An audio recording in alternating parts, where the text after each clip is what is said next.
हुजूर सल्लल्लाहु अलैहि वसल्लम की वफ़ात के बाद एक बहुत बड़ा इज्तिमा हुआ मक्का में। हुजूर की वफ़ात के बाद एक बहुत बड़ा इज्तिमा हुआ मदीना में। हुजूर की वफ़ात के बाद जो मक्का वाले थे उनका तो खैर नाम है, मैं नाम लेता हूँ मुहाजिरीन, और जो मदीना वाले हैं उनका मैं नाम ले लेता हूँ, चलो अंसार। तो अंसार का एक बड़ा इज्तिमा मदीना में हुआ, आपने अक्सर सुना होगा। उसको कहते हैं सकीफ़ा बनी साइदा, कि सकीफ़ा बनी साइदा में वो इकट्ठे हुए, कौन? अंसार। तो इनमें ये तो जो अंसार थे, ये कौन थे? कहो मदीना वाले। क्यों?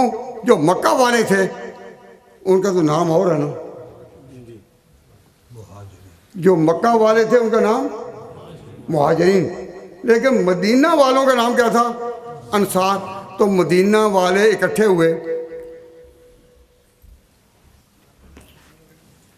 और आपस, और साद इब्न उबादा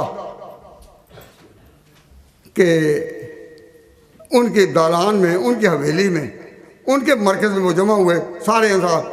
आपस में कहने लगे, आपस में, या जो कहा उसका हासिल है कि नबी तो थे, पैगम्बर नबी जो थे वो तो मक्का से, क्योंकि वो तो अल्लाह का इंतखाब है ना, नबी तो अल्लाह का इंतखाब, वो तो मक्का वाले थे। अब हुजूर की तो वफ़ात हो गई,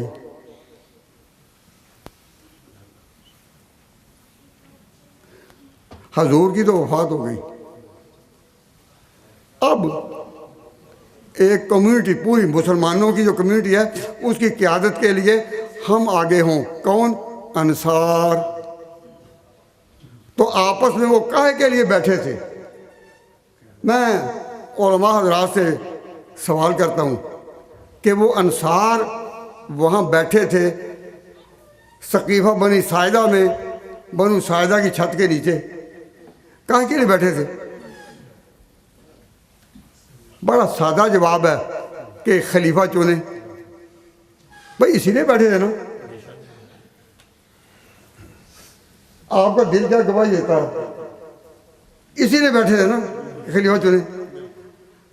तो क्या अक्ल इंसानी सवाल नहीं करती, अगर खिलाफत का कोई फैसला अली के हक में हुआ होता तो ये इज्तिमा कभी होता?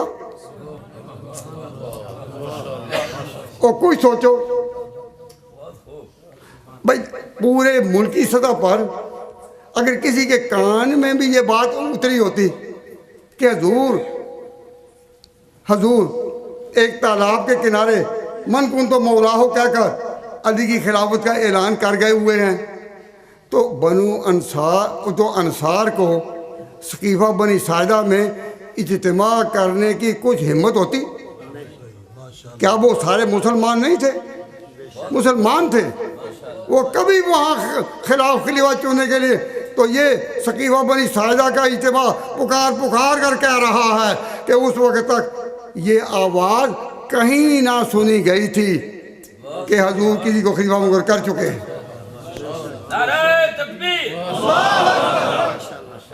नहीं, आप खुद सोचें, अगर ये